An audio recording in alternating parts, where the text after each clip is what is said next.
Dan semoga Allah subhanahu wa ta'ala menghancurkan sehancur-hancurnya para pelaku pembantaian 6 syuhada pengawal kami dan yang memerintahkannya, serta para aktor intelektualnya juga yang merestuinya, dan semua yang terlibat dalam pembantaian sadis dan brutal tersebut secara langsung maupun tidak langsung.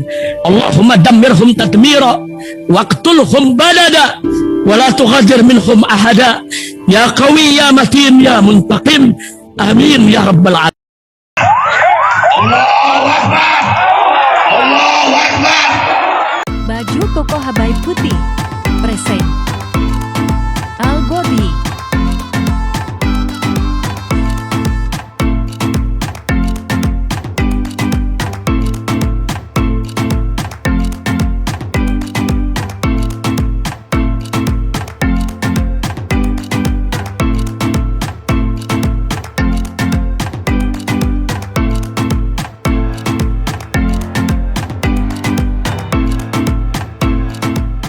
أعوذ بالله من الشيطان الرجيم بسم الله الرحمن الرحيم الحمد لله رب العالمين الرحمن الرحيم إياك نعبد وإياك نستعين اهدنا الصراط المستقيم صراط الذين أنعمت عليهم بسم الله الرحمن الرحيم الحمد لله رب العالمين وصلى الله وسلم على سيدنا محمد سيد المرسلين وعلى آله وصحبه أجمعين سبحانك لا علم لنا إلا ما علمتنا إنك أنت العليم الحكيم رب اشرح لي صدري ويسر لي أمري واحلل عقدة من لساني يفقه قولي وسدد لساني واهدي قلبي بحق النبي صلى الله عليه وسلم والآل والصحب أما بعد. قال المصنف الإمام ابن عطاء الله السكندري رحمه الله تعالى ونفعنا به في الدارين آمين. قال الله تعالى حكاية عن إبراهيم عليه الصلاة والسلام فمن تبعني فإنه مني فمفهوم هذا أن من لم يتبعه فليس منه. وقال الله تعالى حكاية عن نوح عليه السلام إن ابني من أهلي فأجابه الله تعالى بأن قال يا نوح إنه ليس من أهلك إنه عمل غير صالح. فالمتابعة تجعل التابع كأنه جزء من المتبوع وإن كان أجنبيا كسلمان لقوله صلى الله عليه وسلم سلمان منا أهل البيت. ومعلوم أن سلمان من فارس ولكن بالمتابعة فكما أن المتابعة تثبت الاتصال كذلك عدمها يثبت الانفصال والله أعلم. Melanjutkan pembahasan kitab Tajul Arus Al-Hawi li Tahdhibin Nufus karya Al-Imam Al-Humam Ibn Athaillah As-Sakandari rahimahullahu ta'ala rahmatal abrar. Sebelum kita masuk ke kajian Al-Faqir atas nama pribadi bihadhil munasabatis sa'idah wa fi hadzal yawm as-sa'id uhanni'ukum bi'idin sa'idin wa idin mubarak ja'alana Allah wa iyyakum minal 'aidin wal faizin taqabbalallahu minna wa minkum salihal a'mal. Mohon maaf lahir dan batin. Mudah-mudahan semua amal ibadah kita selama Ramadan diterima oleh Allah Subhanahu wa taala. Dan mudah-mudahan Allah izinkan kita untuk bertemu Ramadan yang akan datang fi khairin lutfin wa afiyah amin ya rabbal alamin. Ahibba'il kiram, melanjutkan pembahasan kitab Tajul Arus Al-Hawi li Tahdhibin Nufus karya Ibn Athaillah. Jadi pada pertemuan-pertemuan sebelumnya kita berbicara tentang mutaba'ah, bagaimana semua kebaikan, semua keberuntungan, semua kemenangan ada di balik mutaba'ah, mengikuti jejaknya baginda Nabi besar Muhammad sallallahu alaihi wasallam. Siapa yang ingin bahagia, kuncinya ngikuti Rasulullah. Jalankan apa yang diperintahkan Rasulullah, jauhi apa yang dilarang Rasulullah. cinta terhadap apa yang dicintai oleh Rasulullah. Kok yang sholawat sedikit nih?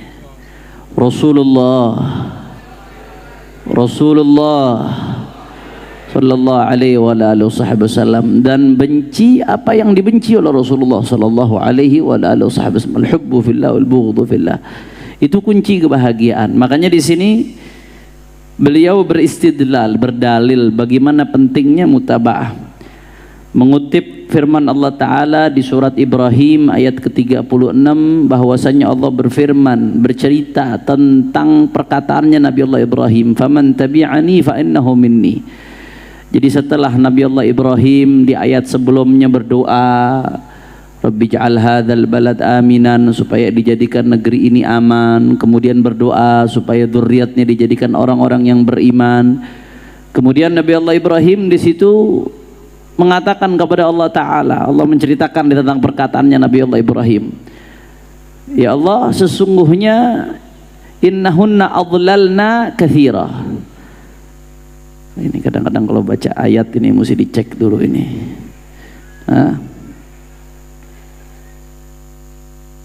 Sallu ala Nabi Muhammad.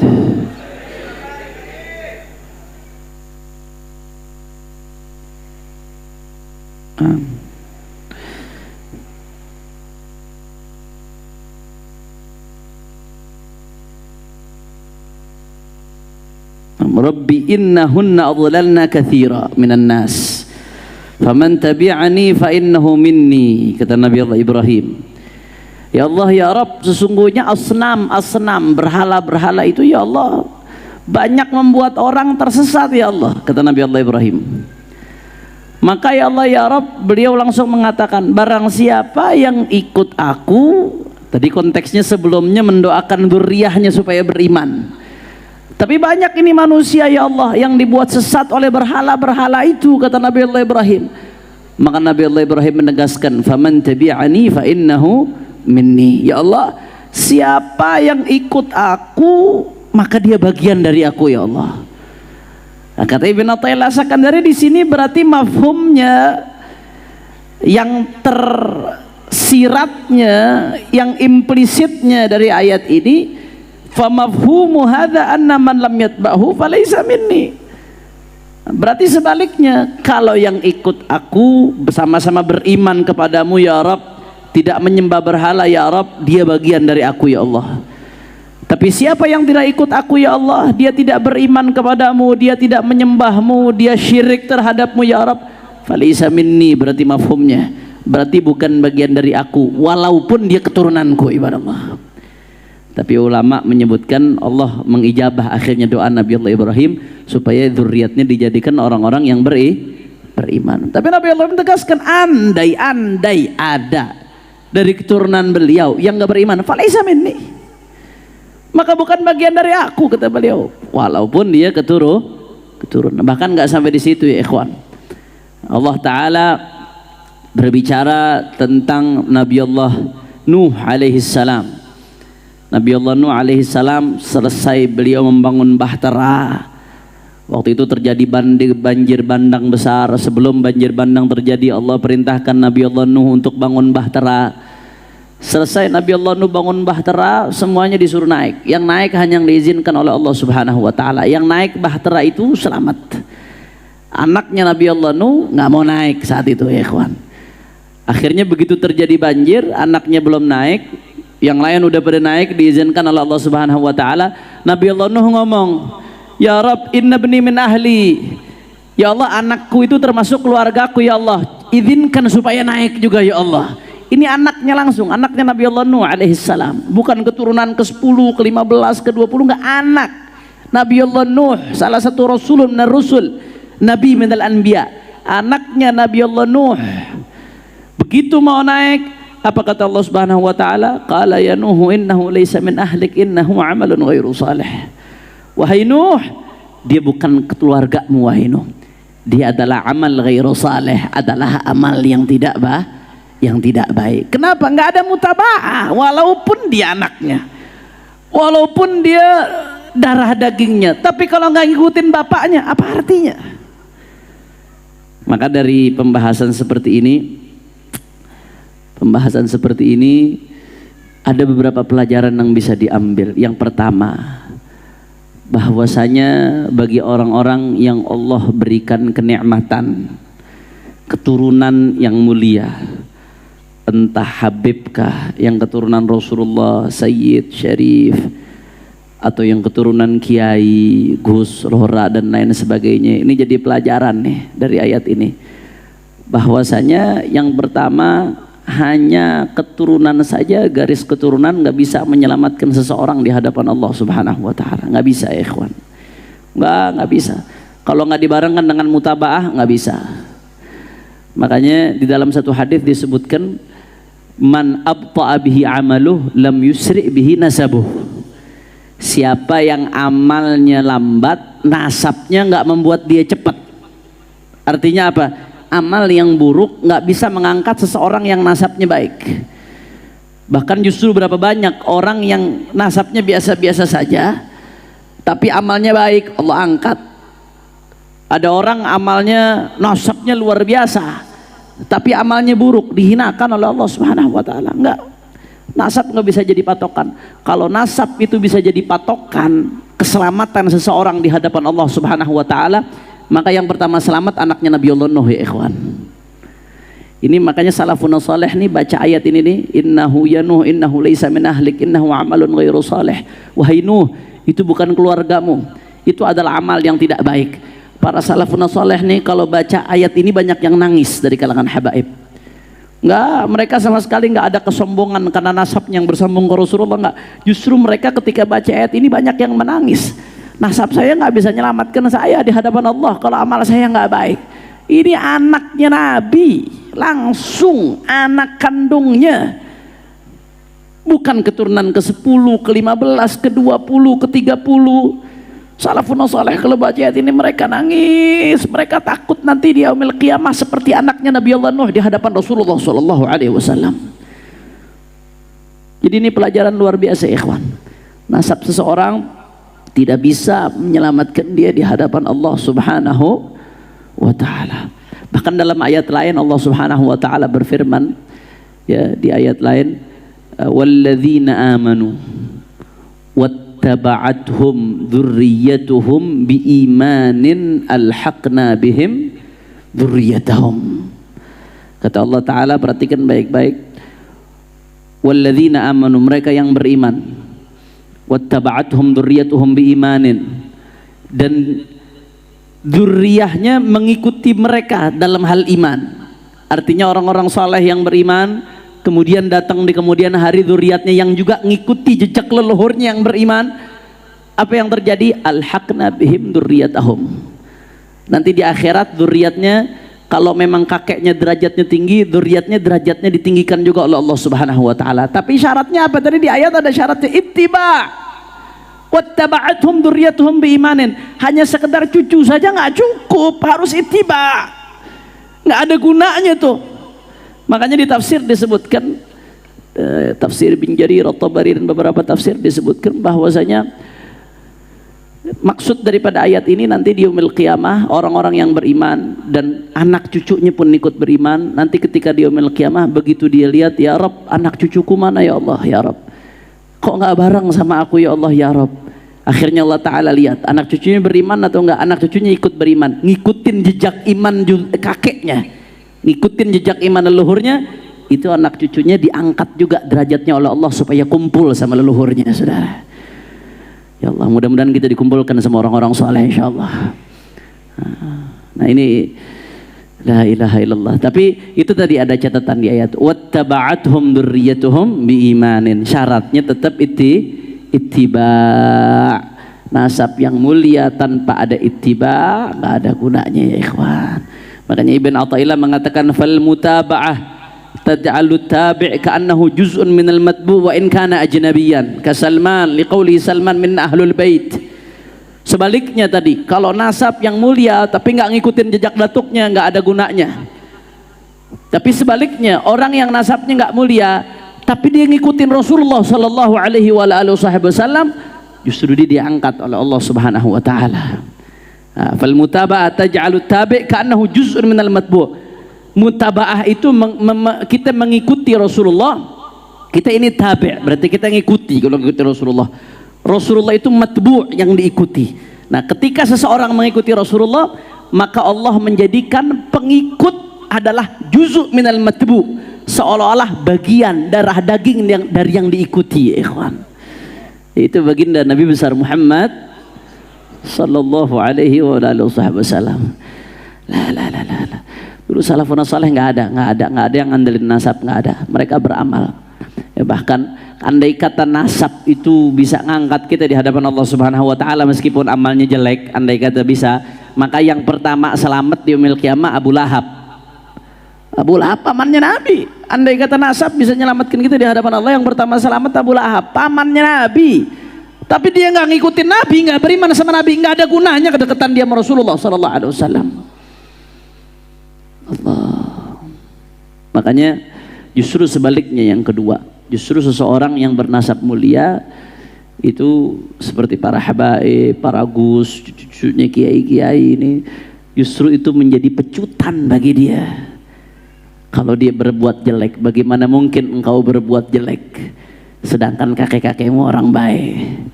Ada seorang ahlul bait yang berpesan ke anaknya, kalau nggak salah Imam Ja'far Shadiq atau Muhammad Al-Baqir, pesan ke anaknya, ya waladi al-jahlu ghabih bi wabak agbah.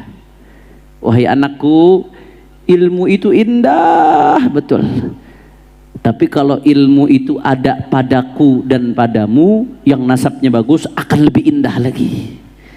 Sebaliknya, ya waladi al-jahlu ghabih, wahai anakku, ini ahlul bait nih, kejelekan itu buruk, kebodohan itu buruk, jelek.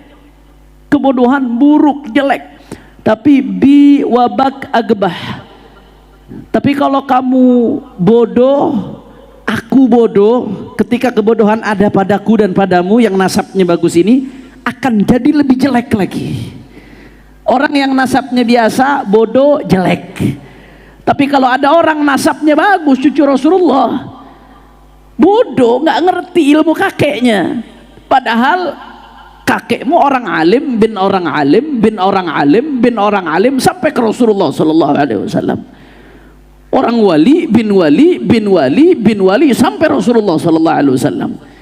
Orang saleh bin orang saleh bin orang saleh sampai Rasulullah sallallahu alaihi wasallam. Tapi kok kamunya begini? Maka lebih jelek dari yang lain, ikhwan. Kejelekan kalau ada padaku dan padamu yang nasabnya bagus akan menjadi lebih jelek. Makanya Imam Al-Haddad itu mengajarkan apa? Thumma la taghtarra bin nasabi la wala tagna' bikana abi. Ini nasihat buat siapapun yang punya nasab baik, siapapun. La taghtarra bin nasabi. Jangan pernah kau taghtarra bin nasabi, tertipu dengan nasabmu.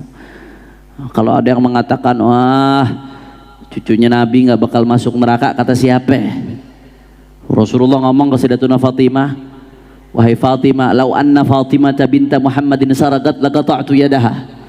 Andai kata Fatimah binti Muhammad mencuri, jangankan orang lain, Fatimah nggak mungkin mencuri. Sayyidatuna Fatimah nggak mungkin mencuri, hasya wa kallah. Tapi beliau ngasih perumpamaan yang paling tinggi. Andai kata Fatimah binti Muhammad mencuri, aku potong tangannya, kata Rasulullah sallallahu alaihi wasallam. Apalagi yang lain, apalagi yang lain. Makanya kata Imam Haddad, la taghtarra bin nasabi, jangan tertipu dengan nasab.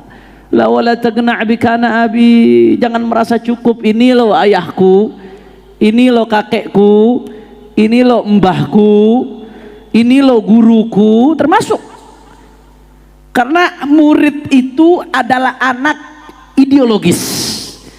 Kalau guru, kalau anak langsung nih bin, itu anak biologis. Ada Said Fagih, anak biologis, Habib Rifki. Tapi murid itu anak ideologis, ikhwan. Termasuk ngebangga-banggain guru, tapi nggak bisa ngikutin jejak gurunya. Apa artinya? Dia bernasab secara ilmu ke gurunya, tapi nggak bisa ngikutin jejak gurunya. Apa artinya ya, ikhwan? Fakama annal mutaba'ata tuthbitul ittisal, fakadzalika adamuha yuthbitul infisal, kata Ibn Athaillah. Sebagaimana orang kalau ngikutin nyambung walaupun jauh, Tapi kalau tidak ngikuti jejak orang tuanya, gurunya, rata rantai keilmuannya, justru dia menjadi jauh walaupun dia dekat ya ikhwan. Na'udzubillah min. Mudah-mudahan kita terus di barisan guru-guru kita insyaallah. Jadi Imam Al-Haddad itu sampai thumma la taghtarra bin nasabi la wala tagna' bika ana abi. Jangan kamu tertipu dengan nasab. Wala tagna' bika ana abi, jangan merasa puas dengan ini lo ayahku, ini lo mbahku, ini lo guruku, ini lo kakekku. Jangan merasa puas. Dalam syair lain disebutkan lasna, kata sebagian ulama, lasna wa in kunna dhu hasabin yawman 'alal ansabi nattakilu nabni kama kanat awailuna tabni wa naf'alu mithla ma fa'alu. Kami ini, ada sebagian ulama mengatakan dalam syairnya, walaupun nasab kami bagus, tapi kami nggak pernah bersandar dengan nasab. Nabni kama kanat awailuna tabni. Kami membangun sebagaimana kakek-kakek kamu membangun. Apa yang dilakukan kakek kami lakukan. Apa yang dirintis kakek kami lanjutkan. Mereka membangun, kami pun ikut membangun. Wa naf'alu mithla ma fa'alu. Mereka yang melakukan ibadah seperti apa, kami berusaha mengikuti mereka. Kami nggak pernah bersandar dengan nasab kami. Itu ajaran para habaib Sa'ad al-Abi Alawi, ajaran para habaib keluarganya baginda Nabi besar Muhammad sallallahu alaihi wa alihi wa sahbihi wasallam. Kira-kira jelas atau tidak? Faham? Nah, jadi habaib ini Sa'ad al-Abi Alawi, kita diajarkan dari kecil haram membangga-banggakan nasab itu haram. Tahu identitas harus. La targhabu an abaikum, kata Rasulullah. Jangan kalian benci dengan ayah-ayah kalian. Seorang sayyid, seorang Sa'ad al-Abi Alawi harus tahu siapa kakeknya. Cucu-cucu para kiai harus tahu siapa kakeknya, supaya dia termotivasi untuk mengikuti jejak kakeknya. Supaya kalau dia mau maksiat mikir, jangan-jangan saya orang pertama di garis keturunan saya yang melakukan maksiat ini. Bagaimana nanti saya menghadap Allah Subhanahu wa taala? Tahu identitasnya harus. La targhabu an abaikum. Tapi membanggakan identitasnya enggak, kita enggak diajarkan seperti itu ya ikhwan. Bahkan saya masih ingat, saya dari kecil, saya tahu dari lahir, saya tahu saya al-Attas itu tahu. Tapi saya enggak tahu apa artinya al-Attas itu nyambung ke siapa, saya enggak tahu. Saya tahu pas sudah mondok. Kenapa? Karena orang tua kita nggak mau ngajarin. Dari kecil terbiasa membanggakan nasabnya, membanggakan hasya wa kallah. Bangun seperti kakek-kakekmu membangun, bersungguh-sungguh seperti kakek-kakekmu bersungguh-sungguh. Jadi itulah nasihat untuk mereka yang memiliki keturunan mulia, apalagi yang bersambung kepada baginda Nabi besar Muhammad sallallahu alaihi wasallam. Nasihat ini bukan hanya bagi yang memiliki keturunan secara biologis, tapi nasihat ini juga untuk yang memiliki keturunan secara ideologis, karena kita ini adalah anak ideologisnya guru-guru kita, anak ideologisnya Habib Quraish Baharun. Habib Quraish Baharun anak ideologisnya Habib Umar bin Muhammad bin Salim bin Hafidh, Habib Hasan Baharun, Abu Yazid Muhammad ibn Ali al-Maliki. Mereka semua adalah anak ideologis dari Al-Habib Abdul Qadir bin Ahmad As-Saggaf, dari Sayyid Alawi bin Abbas al-Maliki. Terus nyambung sampai baginda Nabi besar Muhammad sallallahu alaihi wasallam. Jadi kita jangan hanya membanggakan mata rantai keilmuan kita muridnya ulama, muridnya fulan, tapi nggak ngikutin jejak mereka, nggak ada gunanya. Kama annal mutaba'ata tuthbitul ittisal, walaupun jauh tapi kalau kita ngikutin jadi nyambung ya ikhwan. Tapi dekat sekalipun, hadir rajin sekalipun, tapi nggak betul-betul kita ngikuti jejak guru kita, tuthbitul infisal, terpisah kita dari mereka. Na'udzubillah min. Oleh karena itu, bagi mereka yang memiliki nasab, tugas dan kewajibannya bagaimana mengikuti jejak datuk-datuknya, bagaimana berkiprah untuk datuk-datuknya, sebagaimana datuk-datuknya berkiprah di dalam agama, berkiprah di dalam negara, berkiprah membantu sesama, berkiprah sebanyak mungkin berbuat baik untuk orang lain ya ikhwan. Dan di sisi lain, bagi mereka umat Islam dituntut oleh Allah Subhanahu wa taala untuk cinta kepada keluarganya baginda Nabi besar Muhammad. Kalau ada orang yang punya nasab bagus tapi dia nggak ngikuti jejak luhurnya, dia yang rugi. Orang punya nasab bagus, dia nggak ngikuti jejak luhurnya, dia yang rugi. Kalau ada orang umat Rasulullah sallallahu alaihi wasallam nggak cinta kepada keluarga Rasulullah sallallahu alaihi wasallam, dia yang rugi. karena dia ngelanggar perintahnya Allah Subhanahu. Jadi masing-masing ada tugas, masing-masing ada tugasnya. Para habaibnya Allah berikan nikmat, para anak-anak kiai keturunan ulama ini Allah berikan nikmat tanpa mereka berusaha. Maka nikmatnya bukan untuk dijadikan kesombongan, tapi untuk memotivasi dia berbuat baik, lebih baik lagi. Dan sebaliknya umat Nabi Muhammad SAW, Allah Subhanahu wa taala perintahkan untuk cinta kepada keluarga Rasulullah sebagai bentuk syukur kita kepada baginda Nabi besar Muhammad sallallahu alaihi wa ala alihi wa sahbihi wasallam. Mudah-mudahan Allah kasih kita taufik insyaallah untuk bisa ngikutin jejaknya Rasulullah sallallahu alaihi wasallam, untuk bisa ngikuti salafun salih, dan mudah-mudahan di dunia kita cinta kepada mereka, Allah kasih kita taufik untuk bisa mengikuti mereka, besok di akhirat kita dikumpulkan bersama mereka. Amin ya rabbal. Ini saja yang saya sampaikan, mudah-mudahan yang sedikit ini bisa bermanfaat. Mohon maaf kalau ada salah-salah kata. Mohon maaf kalau ada yang kurang berkenan. Hadani Allah wa iyyakum ila siratihil mustaqim. Wal afu minkum. Wassalamualaikum warahmatullahi wabarakatuh. Bismillahirrahmanirrahim guys. Sekarang ada babe rolen, babe roti molen. Roti ini dibuat yang pasti rasanya enak ya. Ada 3 rasa. Nih, ada pisang keju, ada tape keju, ada pisang coklat. Ini dibuat tanpa bahan pengawet dan melayani pesanan-pesanan kalian yang seputaran Jabodetabek, bisa buat nemenin ngopi, buat acara-acara boleh. Dan ini karena gue paling suka pisang keju, nih gue dulu yang nyoba nih. Nih dia tuh kayak crunchy gitu depannya tuh.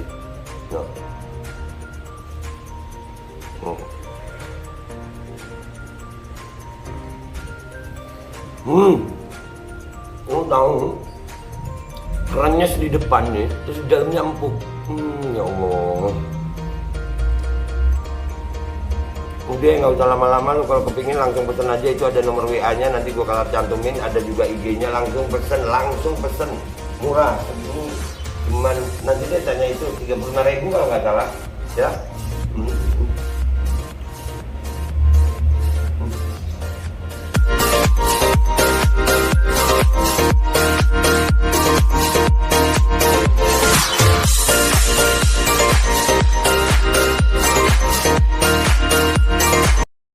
Assalamualaikum warahmatullahi wabarakatuh guys. Alhamdulillah gue lagi di Jember dan gue dapat produsen Golden Pro MHA Vito. Ini guys, bahan-bahannya itu di dalamnya ada jintan hitam, ada broto wali, ada sambiloto, ada jahe, pegagan, ada madu hitam, ada propolis dan probiotik. Dan ini alhamdulillah gue udah berapa hari ya, 4 hari gue nyoba ini. Ini langsung aja guys, dia madunya madu hitam ya. Ya bukan madu bini, bukan madu hitam. Ini untuk obat dan untuk imunitas tubuh. Alhamdulillah kemarin gua badan-badan nggak enak, gua pakai sehari 3 kali nih produk. Cuman ditetesin di bawah lidah kayak begini. Jangan lupa bismillah, tapi bismillah sama sholawat. Allahumma sholli ala sayyidina Muhammad dan sayyidina Muhammad.